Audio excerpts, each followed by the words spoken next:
Hello everyone, welcome back. In the last sections, we discussed the economic emergence of China and its implications for the rest of the world.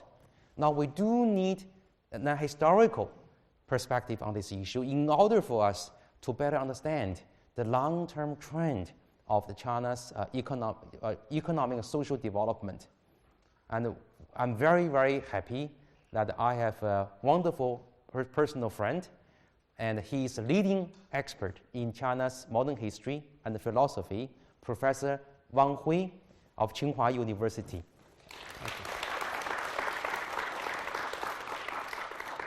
He will discuss with us the historical perspective on China's emergence. Please, Professor Wang. Okay, thank you very much. So, thank you for all of you.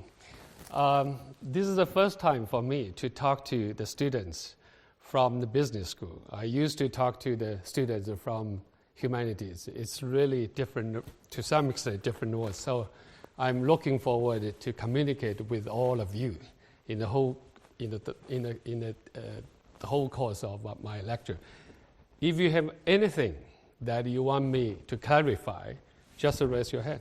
So no problem. Interrupt my talking. I would like to explain to you further and clarify the details and so on and so forth. So the topic today I would like to is the autonomy and the opening of China. Basically, I try to explain the rise of China, the issue of the rise of China from historical perspective. So the pace of China's economic development has exceeded all the expectations. After the 1989, there was no end to the series of China's coming collapse. Yet it was not China that collapsed, but rather the theories. Recently, last days, we hear again this new theory of coming collapse of China. But let's look at. But last 30 years, we already heard so many times the rise of the theory of the coming collapse of China. But after all, it was not China collapsed, but rather it was the theory that collapsed. So there were a lot of because of these, we know that China has become the second economy and a lot of the great the developments. So last years, both inside of China and outside of China, there were a lot of discussions on the issue of rise of China, how to explain that phenomena compared to India, Russia, and other third world countries, how to explain this phenomena of rise of China. And these issues eventually lead the debates among the Chinese intellectuals and among the scholars, both inside and outside of China, to focus on the first issue is a kind of the periodization, how to explain that the rise of China is here, the certain kind of periodization.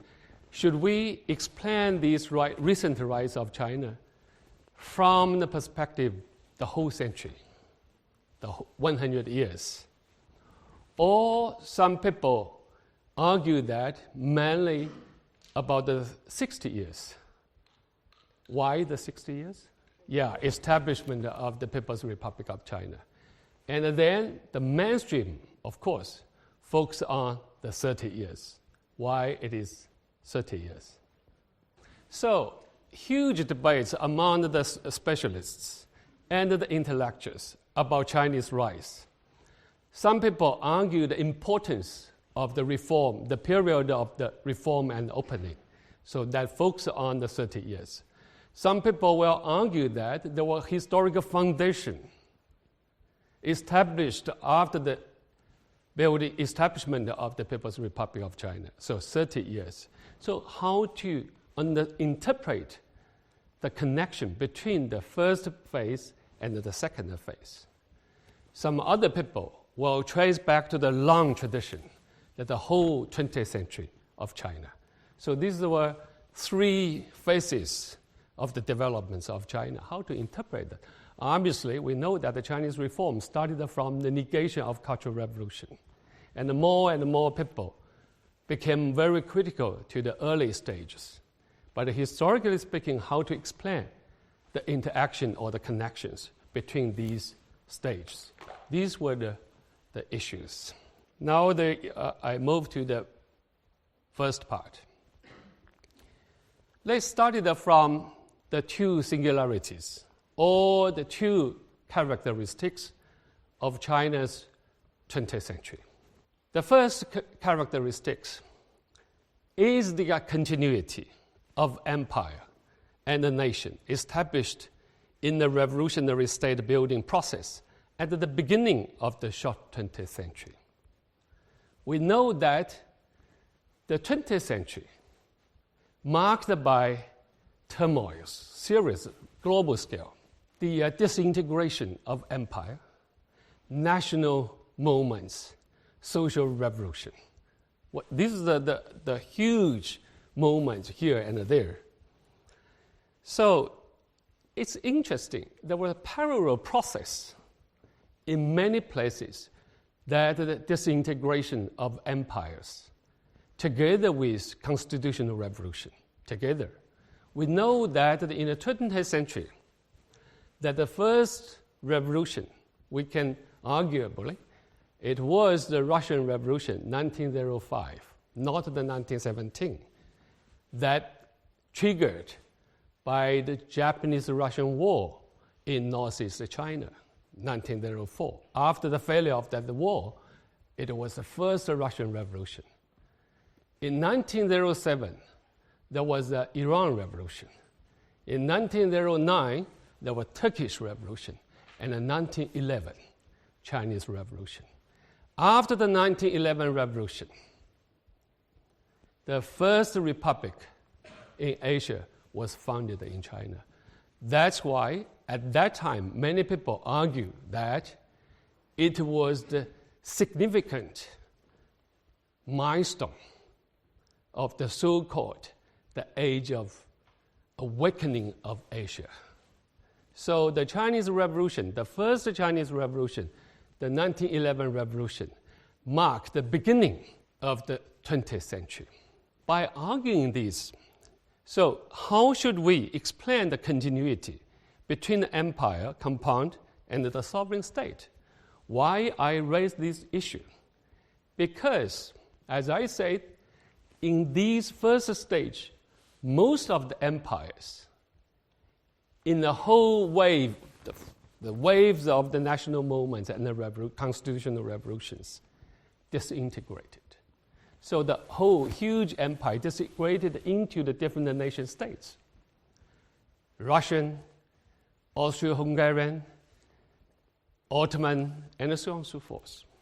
So, but after the 1911 revolution, China was looked very similar to these nations or the old empires. Looks very fragile and almost disintegrated, full of the independent movements, not only in the marginal areas, but also internal areas. We know that.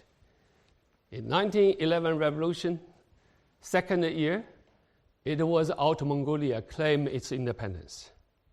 Almost the same time, the Tibet reached treaty with Outer Mongolia. Actually claimed certain kind of the independence from central governments. And a different kind of the governments, after the 1915 especially, claimed independence from the central governments too. So it looks very similar. But it's quite eventually, after all the turmoils, revolutions, and so on and so forth, eventually the wars, China remained integrity, with the exception of the independence of Mongolia. So in that sense, when we talk about the rise of China, look back to that period, we need to remind us, if China paved the way like Russia, Austro-Hungary, Ottoman, then when we talk about China, that could be very different meaning. So we need to raise the issue how to explain the continuity between the early dynasties, early dynasty, the empire, and the new nation state. How to explain that? This is the big issue, because when we talk about China, it's about China as such. That almost took the shape for the more than 3 centuries that up to now. This is quite a long history. When we talk about the 20th century, I would like to suggest the term, that so-called the short 20th century. Do you know the well-known historian, the name of well-known British historian, Eric Hobsbawm? Anybody who knows about him and his writing? He published, it's a masterpiece, 4 volumes work about the world history. It's broadly read here and there about the history. And he used the term of short 20th century. Why the 20th century was short? Partly because he said the beginning of the short 20th century, back to the burst of the World War I, 1914, down to the collapse of the Soviet Union, the end of the Cold War, that the 1991 or the early 1992. So this is the whole collapse of the Eastern Bloc. So this is a very short 20th century. He named the short century as an age of extremes. The age of extremes. So we know that in these short 20th century, the human being suffered so much from 2 world wars, a lot of the tragedies here and there. But interestingly enough, he talked about the 19th century, dated back to the French and the British Industrial Revolution, French Revolution and British Revolution, double revolutions. So it's in 1789 down to the 1848. So the whole European revolutions.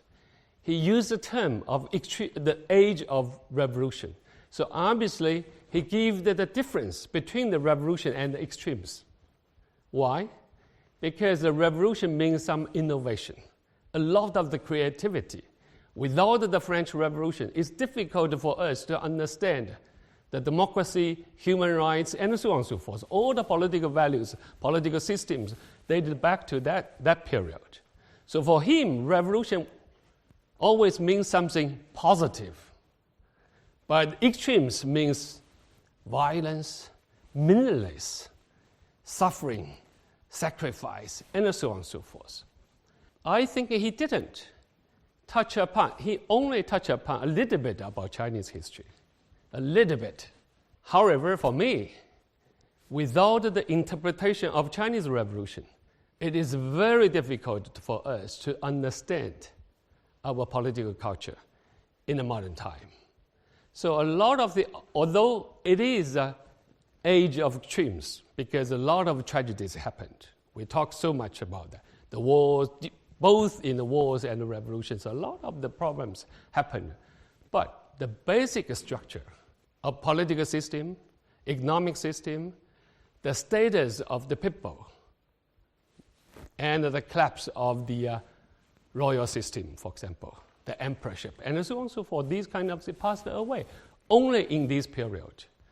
So for me, it is not only an age of extremes, but also an age of revolution. So that's why, in order to understand the continuity between the empire and then the modern nation state, the continuity of that, without the reinterpretation of the Chinese Revolution, it is very difficult for us to understand the nature of modern China in different ways, in different levels. So this is the one of the first characteristics or the first singularity of China. So for me, the Chinese short 20th century actually was a century of long revolution, because from 1911 revolution down to the Cultural Revolution, it's a very long period of the revolutionary age. So a lot of things you need to trace back to the history to understand the nature of political culture that took shape in this process. So these were the first issue, the beginning, the first singularity.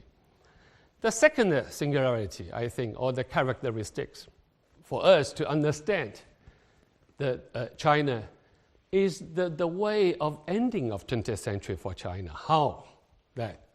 So look at the screen. The continuity of the revolution and the post-revolution at the end of the short 20th century. That was the ending of the Cold War. We know that the Soviet Union and the Eastern European socialist states disintegrated one after another, collapsed, transformed. China not only keeps the integrity of the political structure, the population composition, and the size of the state, but also has accomplished or is towards accomplishing a market-oriented transformation on the basis of the socialist state system. How do we interpret the relations between the market economy and the socialist political structure in China's context, as well as the context of the whole world? I think that a lot of people, for the scholars in the field of China studies, we're frustrated by this. It looks quite unusual. So that's why so many debates, and some debates quite emotional among the Chinese scholars to talk about the history, because a lot of the different Chinese faiths, the sufferings in the whole century. So it's quite emotional issues. But we need to face the explanation for these. So do you have any ideas about this issue, how to explain this issue? Because we know that the typical question in the media before, the people frustrated say that on the one hand, China carried out the policy that the market-oriented reform. It's now China is a market economy. But on the other hand, the political system, obviously non-democratic, at least non-Western style democratic. So for many Western observers, they saw this, how that possible.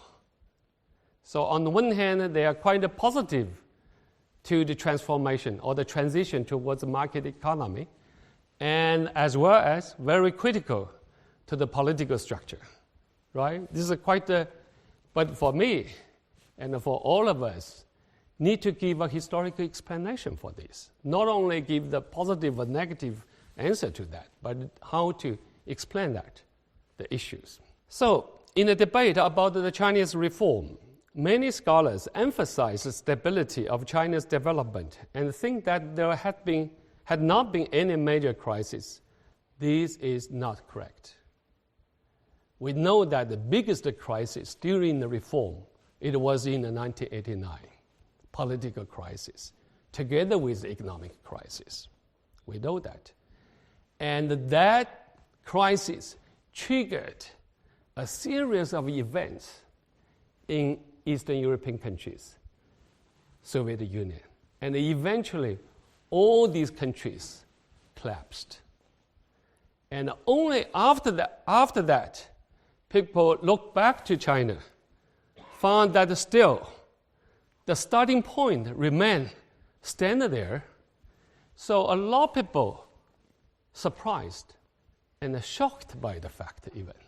So that's why I remember that in the 1990s, down to the early years of this century, a quite famous social scientist in America published a long essay, asked all the social scientists in the field of Chinese studies to answer the question, why almost all our predictions about China's future after 1989 failed. So we need to explain the methodological failure in explaining this long process of Chinese transformation. So that, I think, remains a big question for us to answer. So how to answer these kind of questions? So this is I give you a very brief to the explanation of the singularities. I move to, please remember that two questions, and move to the more detailed historical analysis about the 20th century.